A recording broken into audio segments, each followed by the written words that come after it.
some of y'all over there that's recording, y'all black. Remember that. Remember you black. It's the first thing you talk. Don't never forget you black. Don't never forget you black. Put a little something on social media, watch how they run with it. And it's not only white folks that are doing it. We got the leading African-American niggas who are doing it. I'm going to say it again. We got the leading African-American niggas, black on black crime. But I watch YouTube and I see what you guys are out here doing for $1 and the things that you're doing for $1, you need to get on your knees and pray. Get on your knees and pray, because that's not how you make money. Well, that rally was something.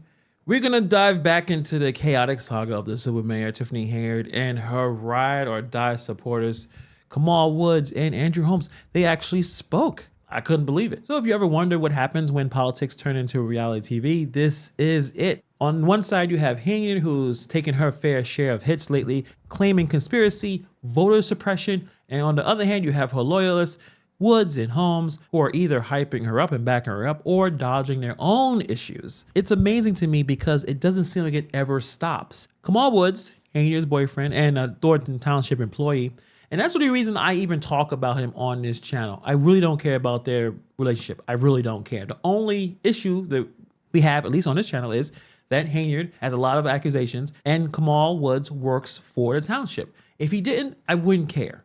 Me personally, I don't really care what people do behind closed doors because let's be honest, a lot of people have a lot of messy situationships.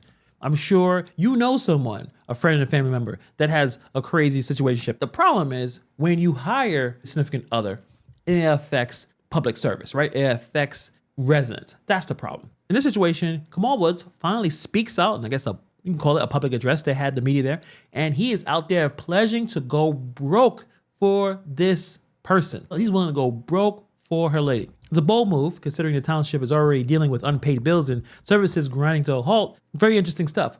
But then you got Andrew Holmes, a self-styled public servant, basically a wannabe Al Sharpton, who has managed to turn this rally speech into a masterclass on identity politics, talking about the blacks. We are tearing each other apart while conveniently ignoring his own baggage. So together, they're Henyard's last line of defense in this political issue, this political storm that's been spiraling faster than any soap opera plot twist. This isn't just politics. This has gone on to a full-blown spectacle. There's accusations of locked doors, rigged elections, backroom deals are flying, but so far, hard evidence is nowhere to be found. Meanwhile, services are frozen. Trustees are ghosting meetings. Residents are caught up in this crossfire. So this is the issue. Thornton Township has become the wildest show in town, considering that Henyard is the mayor of Dalton as well.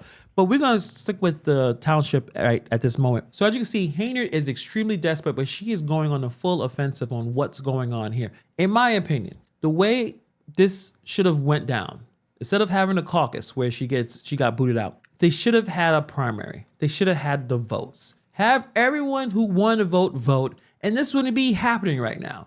But they didn't. They decided to do the caucus. Now they have a reason to complain, a reason to say this was voter suppression. So before the big rally, she went on Facebook to air her grievances, and she did not hold back. This is like a political soap opera meets motivational TED Talk or something. Sprinkled a little bit of chaos for good measure. First, Henyard dove right into the drama of the caucus that happened December 3rd, where she claims it was a full-blown throwback to the 1800s. Who knows? I wasn't there in 1800. But according to her, it wasn't just voter suppression. It was a practical, hostile takeover. On December 3rd, they came and had a party at 5 o'clock. 5 o'clock, guys. They had a little, like I say, secret squirrel party at 5 o'clock. This how you know they can't beat you. This how you know they was going to cheat. This how you know it was a hostile takeover. And what I won't stand for is people bullying other people. I cannot stand a bully. I don't like when you can't beat me. You put all these things in place to try to suppress the voters. She painted this picture of seniors with oxygen tanks, walkers, wheelchairs, left freezing outside the venue while her 500-strong army of supporters chanted to be let in. We was freezing, guys, freezing. People couldn't feel their fingers and toes. We huddled together to stay warm. Are y'all listening to me? We have footage of this. That's how bad it was. And to them down trustees, y'all gonna reap what you sow. You don't treat people like that. especially your community. Dalton was out there too. And y'all did that to your own. So all I'm saying to y'all, for all them trying to chase after titles, because they title holders, and not willing to do the work and not willing to earn it, come on. We gotta want better. And if you think she's gonna let that slide, think again. She made it clear she's not there to play nice with anyone she sees as a part of the problem. So Henyard went after the two big dogs. This is Napoleon Harris, the state senator, and Thaddeus Jones, the mayor of Kalamazoo, accusing him of orchestrating this caucus conspiracy to block her and her people. She even claimed that non-township residents were mysteriously allowed inside while actual voters were left out in the cold. Now I need y'all voices and y'all backing to fight against voter suppression, to fight against people that has tried to gridlock government, because they the puppet master. I've been telling y'all this since day one. Over there at the township, they are controlled by Napoleon Harris, by Thaddeus Jones. These are all the people. I've been telling y'all this for a couple years. And now y'all get to see it with your own two eyes.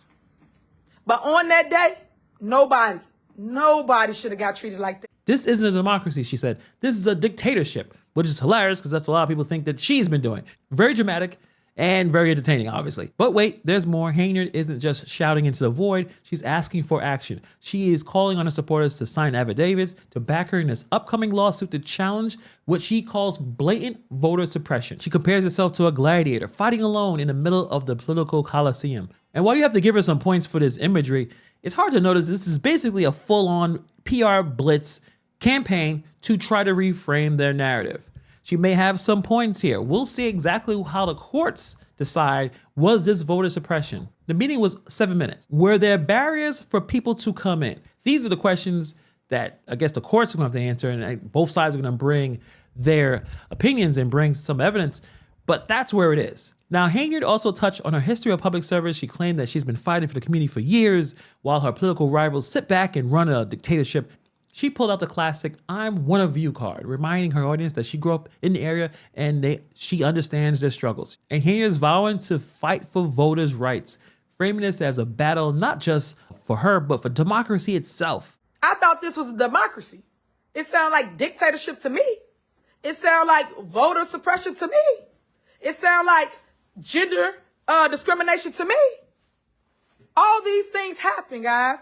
All these things happen right in front of my eyes. And other people too. It's bold, it's dramatic, and it's classic Tiffany Henyard. Even though Henyard has a long history of using the system to enrich herself and to push out her political rivals and anyone who disagrees with her. But like I said before, the tables have been turned and now she is pissed off. So Henyard is doubling down. She's leaning into this fighter persona, and she's going to take her fight to her critics and to the courtroom. So she has this rally, and there's only two people that I want to show you guys who's able to speak, and I found them extremely interesting.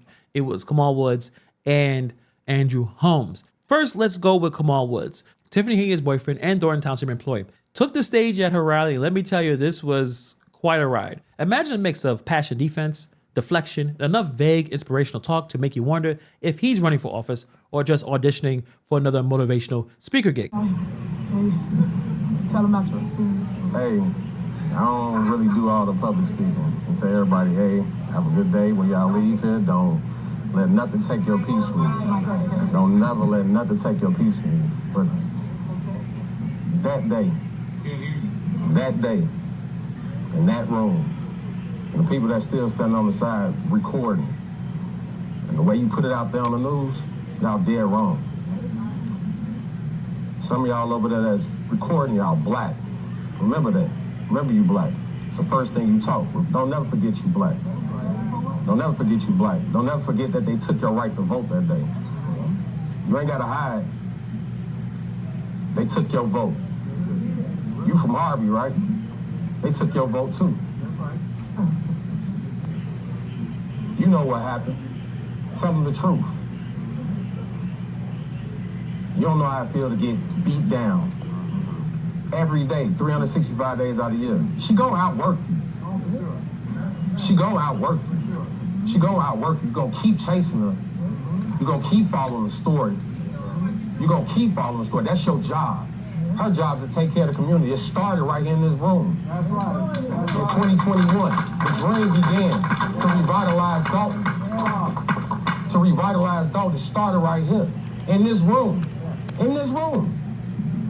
You want to know the real story? Like she said, if you want the tea, get it from me. Get it from her. Go to her. If you're worth talking to, I see you. You looking dead at me. I see you. You part of the problem. You gonna tell the truth, tell the truth. It ain't no guy, it's a lady. You part of the problem. You part of the problem. I'm talking to you. You part of the problem. But everybody in this room, off her. They took y'all rights. So first off, this man is absolutely dedicated to Tiffany Henyard. He made it clear he's standing by her no matter what, dropping lines like, I'll go broke for this one. And all this story about, oh yeah, he married. Yeah, I'm going through a divorce. And been getting a divorce for the past 4 years. I'm going to give you my business since y'all want to broadcast. Let me give you a little bit of it. But when it come down to it, hey, y'all make it happen. Y'all make it happen. My God, no. Why don't y'all let somebody have a voice like the people that's sitting in this room again and the people that's sitting at home right now? Because some people still got a voice and their voice gonna be heard. I hope y'all know their voice gonna be heard. One way or other. One way or other. Because she got a vision and she gonna stand by it and I'm gonna stand by it with her. I don't care if I go broke. Every vision comes through.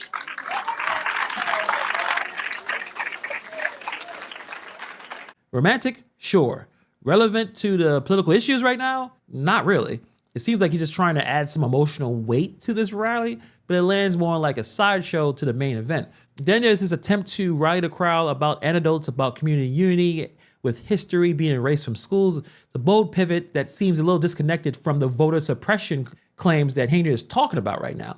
Instead of providing concrete details or addressing the accusations head on, Woods throws out a mix of platitudes and about standing together and vague warnings about what's at stake, which is very odd considering how Henyard handles her business. All over there that's recording y'all black. Remember that. Remember you black. It's the first thing you talk about. Don't never forget you black. Don't never forget you black. Don't never forget that they took your right to vote that day. You ain't got every block in Dalton, Thorn Township, 190,000 residents. They say, oh, what does Kamal do at Thorn Township? What don't I do? Right. I ain't got to prove nothing to nobody to step out my man. Yeah. Oh, Thorn Town, we pay him 100,000. That's a fraction of what I used to make. Come on. I drop everything to make sure that she come home every night. Check y'all records. Right. You can afford anything. If y'all really want to know the truth, really check the records. Right. Check the records. Ain't nobody travel from Dalton. It's a budget over at Thorn Township for travel. Yeah. Right. If you travel off a budget that they said before you. Every trustee voted for it. Right. You ain't going to travel abroad, all taking a vacation. No, that's work. That's work. You want to go get information to bring it back. Because sometimes if it don't come to you, you got to go to it. She's not running from y'all because she don't want to tell y'all no story. Y'all scare people. Right. You pulled up in front of my house where I live at. That's not her address. That's my address. Where I live at. You know how many creeps come over there, take pictures in front of the crib? That's where I live at. I want to rest in peace, not rest in peace. Right. Really.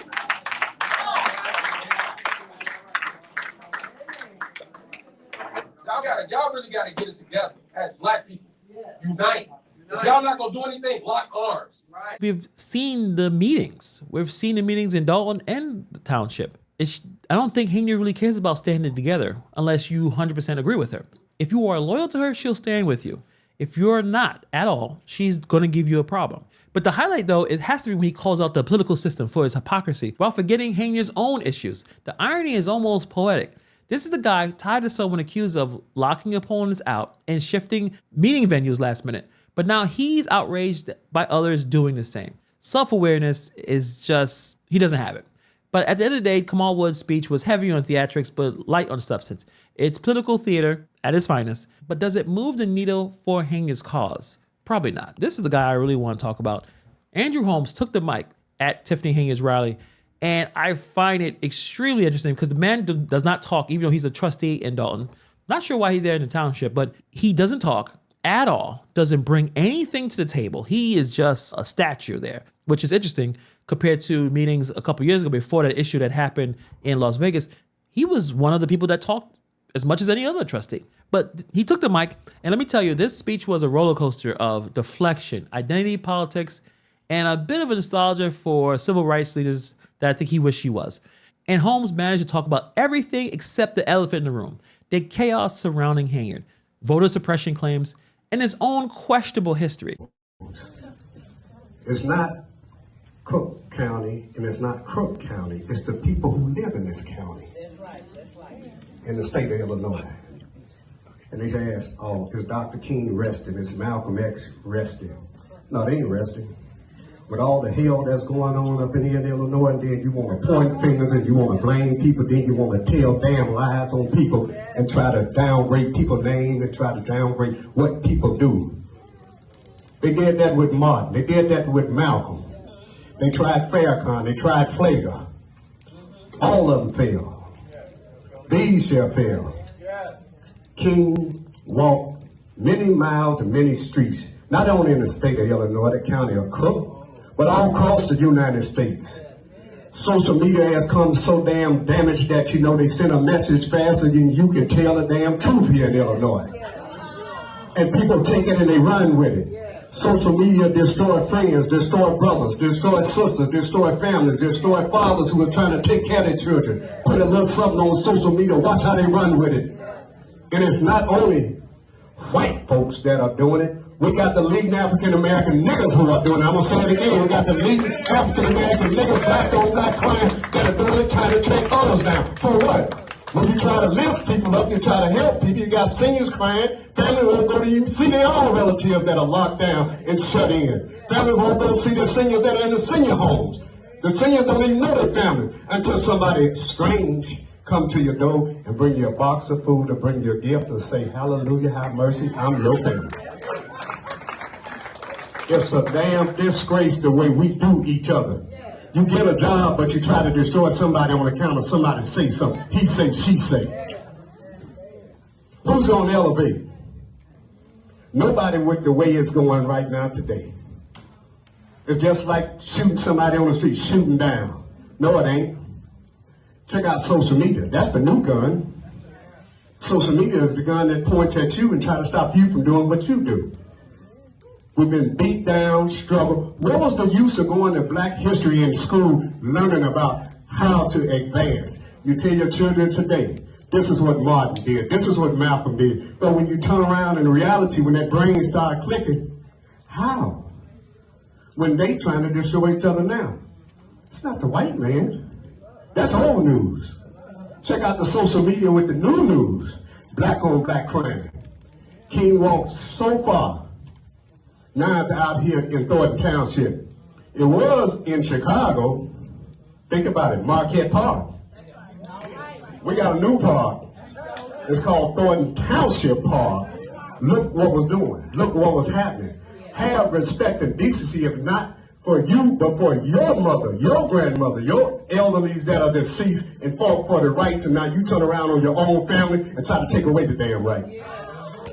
So let's start with the obvious. Holmes leaned hard with identity politics. He invoked Dr. Martin Luther King Jr. and Malcolm X, drawing parallels between their struggles and the current political drama, which is, I don't think any of those people he just mentioned has any of the accusations that he has. But, you know, nice try, Andrew. This is not 1960s, and Henyard isn't marching on Washington. I know Henyard thinks that she is the next Martin Luther King Jr. I don't think a lot of people agree with that. It is a transparent attempt to shift the conversation from accountability to victimhood, and while it might fire up the crowd, it doesn't address the actual issues, like whether voter suppression actually happened or how Henyard lost control of the township. We're not talking about substance around here. And the thing is, while he had little vague comments about his situation, he refused to talk about his own controversies, especially what happened in Vegas.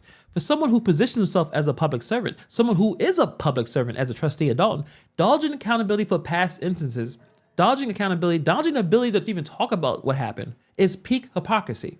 If you're going to take the stage and rally people, maybe start addressing your own issues first. What the hell happened in Vegas? Yes, no charges were filed, but you are a public servant. People want to know what happened. A statement, in your words. They voted for you. They're allowed to know. Now, if you were just a regular person, like you was not voted in anything, fine. Like it's no one else's business. but you're a public servant, and ignoring them just made it worse. Especially during those meetings, your body language was terrible. You looked like you wanted to be invisible, like you had a guilty conscience or something like that. And Holmes took an aim at social media, calling it the new gun to use to destroy reputations. Sure, social media can be toxic, but blaming it all for society's ills is just a lazy deflection. If anything, it's ironic he's using the same platforms to push his own narrative right now while condemning them. Instead of critiquing the medium, maybe focus on the message or, I don't know, actual transparency. All you had to do was just talk, take your phone, and make your own video about the situation that happened in Vegas and fight for your own message. But you didn't do that. You didn't want to talk. You were mute. You lost your ability to talk. And when you do that, people just assume the worst. Do you really believe what Henyard is doing, or she's your only ally right now? And you have to stay with the person who's going to take care of you, and no one else is interested. So Henyard is there and you have to be loyal to her. Is that the only reason? But the big takeaway here is that this speech felt like a damage control for the crumbling issues right now. Holmes' rhetoric about Black history and community struggle, Holmes just followed the same tactic that Al Sharpton and a lot of these activists like to talk about Black history and the cultural struggle to ignore the systemic issues Henyard had in his administration. This is sidestepping. That's why a lot of people are kind of tired of the Democratic Party.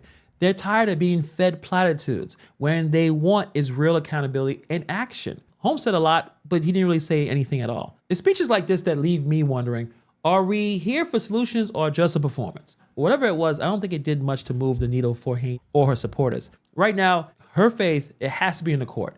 Will the courts believe that there was enough evidence of voter suppression? All this stuff, all this emotional theatrics that Holmes and Henyard and Kamal Woods want to display may not mean anything. But do they have enough evidence that people were locked out, people were not able to come in, the people only Napoleon Harris team, were they the only ones that was able to be in that building? Unfortunately, instead of the caucus having a primary would have fixed all this because everyone would be able to vote, and most likely she probably would have lost that vote anyway. But the fact that they put this caucus in and the way it went down, gave Henyard some hope. And now she's on this media blitz on TV more often than before, talking to some of these news reporters. Big surprise, because remember, a couple of months ago, she didn't speak to anybody. The last time she talked to anyone was Roland Martin and Angela Lee, and that was terrible. So now she's back on TV, and now she's using this as a moment to say, hey, this was taken from me, and the people didn't truly decide it. So we'll see what happens in this situation. Put in the comments below, what are your thoughts on this? Thank you for taking the time to watch this video, and I'll see you guys in the next video.